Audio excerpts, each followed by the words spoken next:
Hello बच्चों, आइए इस प्रश्न को पढ़ते हैं। निम्नलिखित प्रश्नों के उत्तर दीजिए जो आपको टॉमसन मॉडल और रदरफोर्ड मॉडल में अंतर समझने हेतु अच्छे तरीके से सहायक हैं।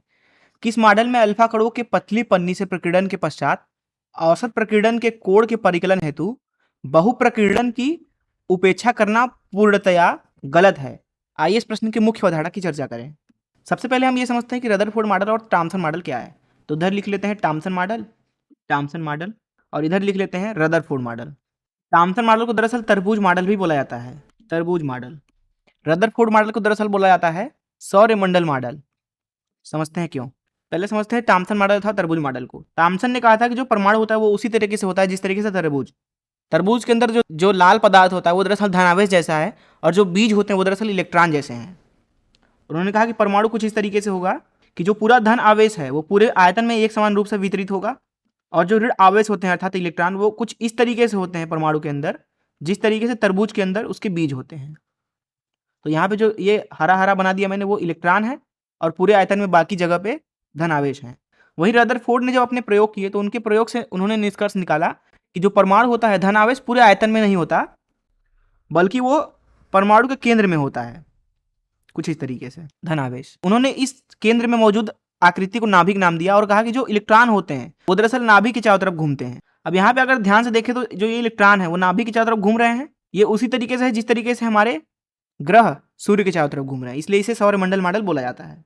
अब दरअसल रदरफोर्ड ने सोने के पन्नी के ऊपर प्रयोग किया था। चलिए हम सोने का पन्नी बना लेते हैं यहाँ पे कुछ इस तरीके से। हम इसके अनुप्रस्थ काट दृश्य को बना रहे हैं। मान लीजिए सोने का पन्नी इतना मोटा है और सोने का पन्नी दरअसल वास्तविक में उन्होंने बहुत पतला लिया था। तो मान लेते हैं कि यहाँ पे 2-3 परमाणुओं की ही परत है इसके अंदर कुछ इस तरीके से। ये सब जो परमाणु बना रहा हूँ ये सोने के परमाणु है मान लीजिए। और फिर इन्होंने इसके ऊपर अल्फा कणों की बमबारी की कुछ इस तरीके से। ये आपके अल्फा कण है। अल्फा कण कुछ और नहीं बल्कि धन आवेशित कण होता है। दरअसल ये हीलियम का नाभिक होता है जिसे 2He4 से दर्शाया जाता है। और इसके ऊपर बात करें आवेश की तो ये +2E आवेश होता है। ई का मान होता है 1.6 × 10⁻⁻19 कूलाम। अब क्योंकि यह एक धनावेशित कण है इसलिए जब ये परमाणु के ऊपर टकराएगा, क्योंकि परमाणु में भी धनावेश होते हैं, तो वो दरअसल क्या होता है कि परमाणु से संघट्ट करके विचलित हो जाता है कुछ ना कुछ कोण पर। तो यहाँ पे मान लीजिए कि जो ये वाला किरण आ रहा है वो मान लीजिए परमाणु से कुछ इस तरीके से विचलित हो गया है। मान लीजिए कि यह कोण जो है वो थीटा कोण है जिससे यह विचलित हुआ है। तो जब थीटा कोण का मान देखा जाता है इसका औसत मान, तो इस विचलन कोण के औसत मान को अगर हम रदरफोर्ड से सोचें अथवा टॉमसन से सोचें तो ये समान आता है, समान दोनों ही स्थितियों में, दोनों मॉडलों के लिए। क्योंकि स्थितियों में काफ़ी अंतर नहीं होता है क्योंकि स्थितियाँ काफ़ी समान होती हैं। हम यहाँ पे 2 स्थितियाँ बना लेते हैं। पहली स्थिति में हम मान लेते हैं कि जो परमाणु है वो टॉमसन जैसा दिखता है, टॉमसन। और दूसरी स्थिति में हम ले लेते हैं जो परमाणु है वो रदरफोर्ड जैसा दिखता है, रदरफोर्ड। अगर परमाणु टॉमसन जैसा है तो धनावेश पूरे आयतन में वितरित होगा कुछ इस तरीके से। सारे परमाणुओं में बना लेते हैं कुछ इस तरीके से। तो यहाँ पे जो अल्फा कण है वो आसानी से ही विचलित हो जाएगा क्योंकि परमाणु के पूरे आयतन में जो धनावेश है वो एक समान रूप से वितरित है।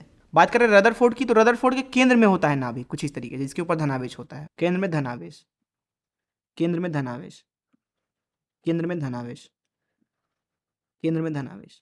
ध्यान से अगर स्थितियों को देखें तो इन दोनों में कुछ ज़्यादा अंतर नहीं है, इसलिए जो यहाँ पे विचलन कोण होता है वो उसका औसत मान तो दोनों के लिए समान होता है। लेकिन अगर आप बात करें टॉमसन मॉडल की तो इसमें जो भी विचलन होगा किसी एक परमाणु के लिए वो काफ़ी कम होता है। इसलिए दरअसल यहाँ पे कई सारे विचलन के कारण ही ये थीटा का इतना बड़ा मान मिलेगा जितना कि यहाँ पे मिल रहा है रदरफोर्ड के लिए। रदरफोर्ड में तो पूरा जो परमाणु जो पूरा धनावेश है वो एक केंद्र में है, इसलिए जो यहाँ पे अगर अल्फा कण आता है तो वो नाभिक के काफ़ी करीब तो जा सकता है और अच्छे से विचलित हो सकता है कुछ इस तरीके से बड़े कोण पर। लेकिन बात करें अगर एक टॉमसन मॉडल की तो वहाँ पे धनावेश पूरे आयतन में विचलित है, इसलिए यहाँ पे जो अल्फा कण आ रहा है किसी एक परमाणु के नज़दीक उसके ऊपर ज़्यादा बल नहीं लग सकता है किसी एक परमाणु द्वारा क्योंकि यहाँ पे धनावेश पूरा वितरित है। इसलिए यहाँ पे अगर आप बात करें एक प्रकीर्णन से तो एक प्रकीर्णन से यहाँ पे हम लिख सकते हैं कि एक प्रकीर्णन से, एक प्रकीर्णन कहने का मतलब है कि एक संघट्ट से, एक संघट्ट से, एक संघट्ट से जो विचलन कोण आपको देखने को मिलेगा अर्थात थीटा वो दरअसल कम होगा।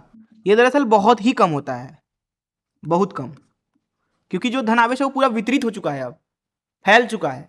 किंतु यहाँ वास्तविक रूप में जो थीटा है वो दरअसल बड़ा बड़ा भी मिलता है, औसत मान तो बड़ा मिलता ही है। तो ऐसा कैसे संभव है? ऐसा टॉमसन मॉडल से इसलिए संभव है क्योंकि यहाँ पे एक संघट्ट नहीं होते हैं बल्कि यहाँ पे बहुत सारे संघट्ट होते हैं।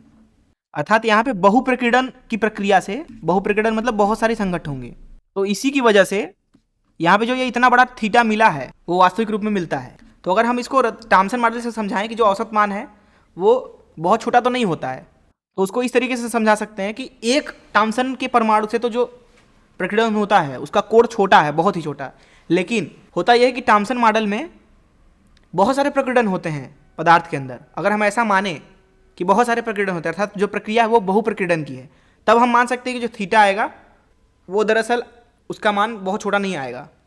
वहीं अगर बात करें रदरफोर्ड मॉडल की, तो यहाँ पे जो आवेश होता है वो एक केंद्र में निहित होता है, इसलिए ये जो नाभिक है वो दरअसल किसी एक अल्फा कण के ऊपर काफ़ी अधिक बल लगा सकता है एक बार में, और अपनी जगह पे बना रहता है। क्योंकि बहुत ही भारी है इसलिए इसको बहुत ही ज़्यादा विचलित कर सकता है बड़े कोण पर।